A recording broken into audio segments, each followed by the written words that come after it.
Education आपको ये भी बताता है कि अगर आपको एजुकेशन किसी इदारे से मिला है तो आपकी रिस्पॉन्सिबिलिटी बहुत ज्यादा बढ़ जाती है। आप एज ए टीचर किस तरीके से बच्चों को तैयार करेंगे, आप उसको किस तरह से एक्टिव सिटीजन की बच्चों को की, आपको किस तरीके से अपने घर में रहना है, अपने सर्कल में रहना है और बहुत सारी चीजों को डेवलप करना है। इश्यूज हैं तो आप उसको म्यूचुअली किस तरीके से सुलझाएंगे, बातचीत के तरीके से, ठीक है, या एमिकेबली या फ्रेंडली। मतलब एक एजुकेशन का मकसद है कल्चरल प्रिजर्वेशन। कल्चरल प्रिजर्वेशन का मतलब होता है ऐसी चीजें जो आपके कल्चर्स में चली आ रही है, जनरेशन टू जनरेशन वो आपको जा रहा है, तो वो भी आपको प्रिजर्व करना है। जैसे आपकी लैंग्वेज है, आजकल एक बड़ा एलिट सा हो गया कि जो इंग्लिश बोलता या जाता है वही अपने आप स्मार्ट है, लेकिन नहीं, ये गलत है।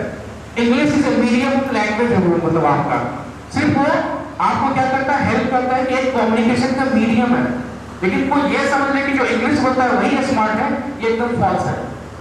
आप किसी बात को जब अपनी लैंग्वेज जो आपकी मदर टंग है उसमें जितने अच्छे से एक्सप्रेस कर पाएंगे आप वो दूसरे लैंग्वेज में नहीं कर सकते। तो ये आपको तालीम सिखाता है। आपका कल्चर, आपका मदर टंग, आपको उस पर प्राइड होना चाहिए। लेकिन मैं ये नहीं कहता हूं कि इंग्लिश नहीं सीखना है, इंग्लिश में सीखना है आपको, क्योंकि वो भी आज की नीड्स है, मतलब डिमांड है। तो मुझे लग रहा है कि मैंने एजुकेशन का जो एक मकसद है वो बहुत हद तक कवर कर दिया है। एक एजुकेशन का बहुत बड़ा मकसद क्या है कि वो आपको इंटेलेक्चुअली ग्रोथ देता है। इंटेलेक्चुअली का मतलब है कि दिमागी तौर पर आप जिस चीज को पढ़ रहे हैं अपनी जिंदगी में उसको इम्प्लीमेंट करें। मैं मतलब अपने बारे में थोड़ा सा बताना चाहूंगा। मैं उस फैमिली से बैकग्राउंड करता हूँ कि जहाँ एजुकेशन का नामो निशान तक नहीं है। हमारी जनरेशन यूनिवर्सिटी तक पहुंची है, मतलब। तो मुझे लगता है कि एज ए टीचर बच्चों को आपको प्रैक्टिकली चीज बहुत ज्यादा बताना चाहिए, ठीक है। और खासकर जो अगर आप एनईपी की मैं थोड़ी सी बात करूंगा, जो नेशनल एजुकेशन पॉलिसी 2020 है उसमें भी बहुत ज्यादा एम्फसाइज किया गया है हैंड्स ऑन एक्सपीरियंस को लेके।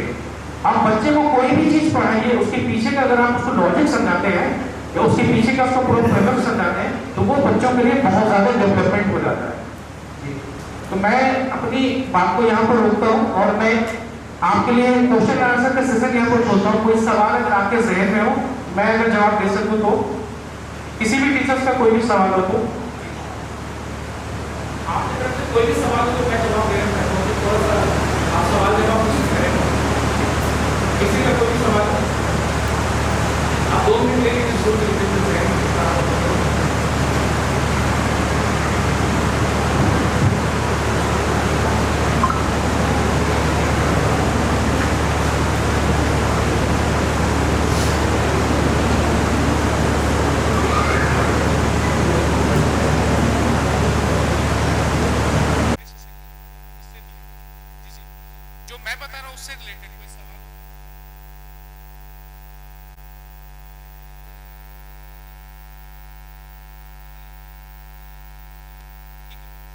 इसका जवाब ये हो जाता है कि इस चीज को अगर ठीक करना हो तो सबसे पहले हमें बदलना पड़ेगा। हम भी बहुत ज्यादा मोबाइल में एंगेज रहते हैं। जो पहले अपने माँ बाप से ही सीखता है। बच्चे के पहले उस्ताद उसके माँ बाप ही होते हैं। स्कूल में बाद में जाके दूसरे उस्ताद बनते हैं। लेकिन तो आप क्या कीजिए, जब बच्चा आपके पास आता है तो कोई किताब लेके बैठिए, कुछ भी बच्चा उसके पन्ने को पलटेगा, तो इस तरह से एक मुआशरा बनेगा। जी, आई थिंक सो। हाल नहीं आ रहा तो कोई दिक्कत नहीं है, लेकिन मैंने ये सवाल इसलिए पूछा कि अक्सर क्लासरूम में क्या होता है, हिंदी में एक वर्ड होता है चुप्पी। तो क्लासरूम ऐसा होना चाहिए कि बच्चे आपसे सवाल जवाब करें, तलब करें। ये भी एजुकेशन का एक बहुत बड़ा मकसद है। इसलिए मैंने कहा कि आप सवाल पूछिए। सवाल पूछने से क्या होता है कि बच्चों का अपना दिमाग एक लेवल से घूमता है। वो किसी भी तरह का सवाल हो सकता है, मैथमेटिक्स में भी हो सकता है, हिस्ट्री में भी हो सकता है।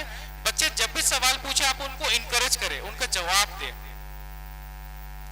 और अगर कोई बच्चे किसी क्लास में सवाल नहीं पूछ रहे हैं, इसका मतलब कहीं कुछ लिंक टूट रहा है। एज ए टीचर वो आपको आइडेंटिफाई करना पड़ेगा। जी,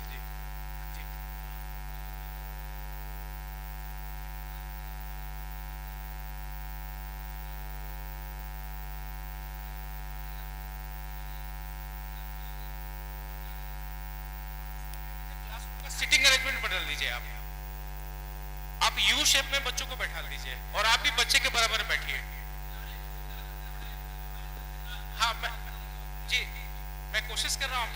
जवाब देने का।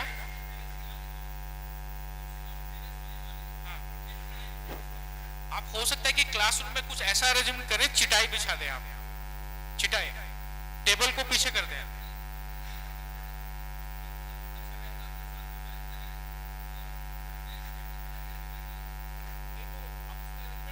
रख सकते हैं उस वक्त के लिए। बच्चों को यू शेप में बैठा के उनको अलग अलग ग्रुप में बांट दीजिए, उनको कुछ एक्टिविटी में इन्वॉल्व कर दीजिए, आप कुछ काम ऐसा दे दीजिए जहनी तौर पर वो मसरूफ रहे हैं। उन बच्चों को क्या कीजिए कि उन बच्चों में से एक को उनका हेड बना दीजिए, कोऑर्डिनेटर कि आप मॉनिटर करो, अब वो एक्टिविटी चलता रहे तब तक आप कॉपी चेक करते रहे। एक तरीका ये हो सकता है, उनको मसरूफ रखिए।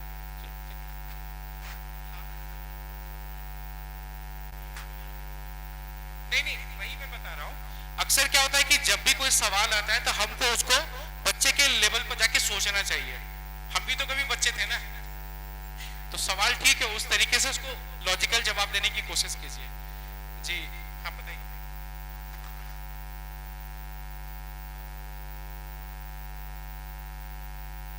ठीक है, उसके लिए क्या करना पड़ता है, एक टर्म आता है पोस्ट डायग्नोसिस। क्लास में अगर 40 बच्चे हैं, पढ़ाने से पहले एक टेस्ट ले लीजिए, क्वेश्चन मिक्स मोड में डाल दीजिए, उसके अंदर में थोड़ा टफ थोड़ा लॉजिकल, और उसके असेसमेंट के बाद तब सैंपल साइज निकालिए कि कितने बच्चे किस लेवल पर हैं। जैसे आप डॉक्टर के पास जाते हैं ना, तो डॉक्टर आपका इलाज करने से पहले आपका टेस्ट लेता है और जितनी जरूरत होती है वही दवा देता है आपको। तो ठीक पढ़ाई में भी वही चीज लागू होती है। अगर क्लास में 40 बच्चे हैं, हर बच्चों का लेवल अलग अलग होगा, ठीक है।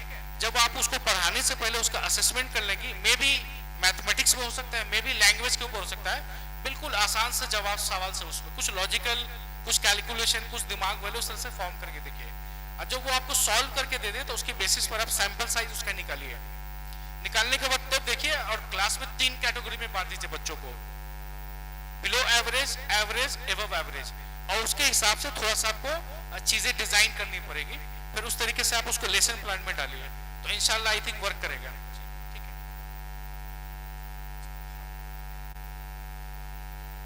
मैथ्स का तरीका क्या होता है कि सबसे पहले हमें कॉन्क्रीट की तरफ ले जाना चाहिए। हम क्या करते हैं कि बच्चे को पहले, मैथमेटिक्स क्या है कि जैसे हमने नंबर हुआ, हमने उसको लिख के बता दिया तो एक तरह से नोटेशन हो जाता है, लेकिन आप उसको कॉन्क्रीट पहले सिखाइए। कोई ऑब्जेक्ट उठाइए, बताइए ये 1 है, उसके बराबर है किसी दूसरी चीज को दिखाइए। तो पहले उसको टीएलएम से एंगेज कीजिए, टीएलएम कॉन्क्रीट चीज, पत्थर या कुछ भी इस तरीके से। तो वो जब उसके मेंटल रिप्रेजेंटेशन में बैठ जाता है, तब उसको आप ले जाइए एब्स्ट्रैक्ट की तरफ और इंटरेस्ट जगाइए बच्चों से। उसमें अलग अलग तरह के एक्टिविटी डिजाइन कीजिए, छोटे छोटे नंबर्स हैं, न्यूमरेशंस है, बहुत कुछ हो सकता है। जब एक बार इंटरेस्ट जग जाएगा तो बच्चे अपने आप उसमें आपसे आपकी तरफ आएगा, मतलब पूछेगा। ठीक है जी। बच्चों के लिए क्या है कि आजकल एक्टिविटी बेस्ड लर्निंग हो गया है। आप उसको खेल खेल के तरीके से जितना पढ़ाएंगे वो सीखेगा, क्योंकि इंटरेस्ट आपको पैदा करना पड़ेगा। टीचिंग इसी का तो नाम है ना, टीचिंग एक तरह का आर्ट है, आपको सोचना पड़ेगा उसके लिए, आपको खुद भी अपने आप पर काम करना पड़ेगा। टीचर्स वही होता है जो हमेशा कंटिन्यूअसली पढ़ता रहता है, सीखता रहता है, वो बहुत अच्छे टीचर साबित होते हैं। ठीक है जी, एमपी से आया हूँ, मैं पढ़ाता हूँ, मैथ का टीचर हूँ जी। तो हमारे एमपी में 8th क्लास तक बच्चों को फेल नहीं किया। हमारे एमपी में 8th क्लास तक बच्चों को फेल नहीं किया जा सकता। आप फेल नहीं कर सकते उसको, आप उसको पास करना पड़ेगा। कहीं मैंने 6th या 7th या 8th क्लास में मैंने मैथ पढ़ाया उस बच्चे को, मुझे पता है कि एक क्लास में कितने बच्चे कमज़ोर हैं मैथ में, वो उस मैथ को नहीं समझ पा रहे। कहीं वो 9th क्लास में आता है तो मैथ में कमज़ोर रहता है वो, और जो सवाल उसको समझाया जाता है वो उसको गैन नहीं कर पाता जल्दी। तो उसके लिए क्या किया जाए? इसके लिए जो गवर्नमेंट की पॉलिसी है उसको बोलते हैं, वो रिटेंशन एंड डिटेंशन पॉलिसी कहलाता है। सर का सवाल बहुत वाजिब है। मतलब आजकल अक्सर क्या होता है कि हम जैसे बात करते हैं फाउंडेशन लैंग्वेज एंड न्यूमरेसी की, जो एनईपी के तहत एकदम मैंडेटरी है, पूरे इंडिया में ये चल रहा है। अगर आप बेसिक लेवल पर बच्चों के मैथमेटिक्स और लैंग्वेज पर नहीं ध्यान देंगे तो वो अल्टीमेटली 6 में जाके कमजोर हो जाएगा। तो स्कूल में क्या होता है कि जैसे 10 टीचर्स हैं तो आप देखेंगे कि सेम माइंडेड वाले टीचर्स मिलते हैं अक्सर। आपकी फ्रीक्वेंसी किसी न किसी से मैच करती होगी, आपके ख्यालात, आपके जैसे जो लोग मेहनत कर रहे हैं पॉजिटिविटी वाले, तो आप लोग क्या कर सकते हैं कि आपस में बात करके जो क्लासरूम का ऑटोनॉमी है वो आपके हाथ में है। आप एक तरह का असेसमेंट टूल तैयार कर सकते हैं और बच्चों का फ्रीक्वेंटली आप टेस्ट लिया कीजिए, हर 10 दिन पर 15 दिन पर। वो आपका क्लासरूम के मैनेजमेंट का है मतलब, और उससे बच्चों के ऊपर आप ट्रैकिंग रखिए। क्लासरूम में ठीक है 25 बच्चे हैं तो 15 सही लेवल पर होंगे, 15 नहीं है तो उनके साथ थोड़ा ज्यादा काम कीजिए ताकि आगे क्लासेस में उनको दिक्कत ना हो। हेलो जी,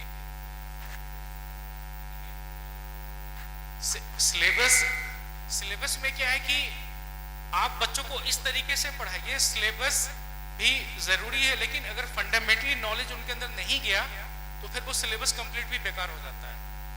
आप जैसे बता रहे हैं ना, बच्चा 6 से 7 8 में चला जाएगा, एक लाइन में नहीं लिख पाएगा।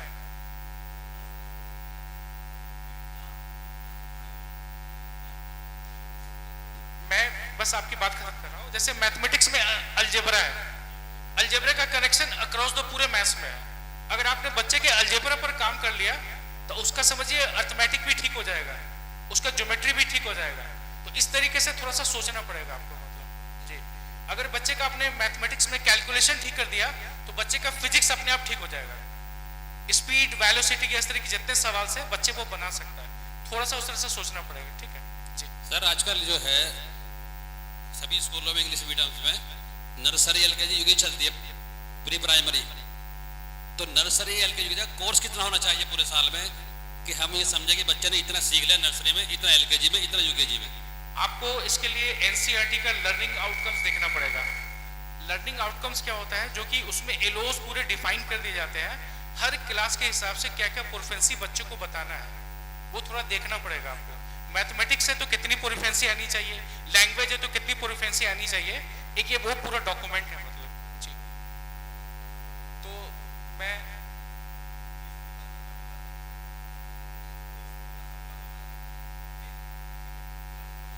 ओके सॉरी, तो सवाल जवाब ठीक है, हो गया है।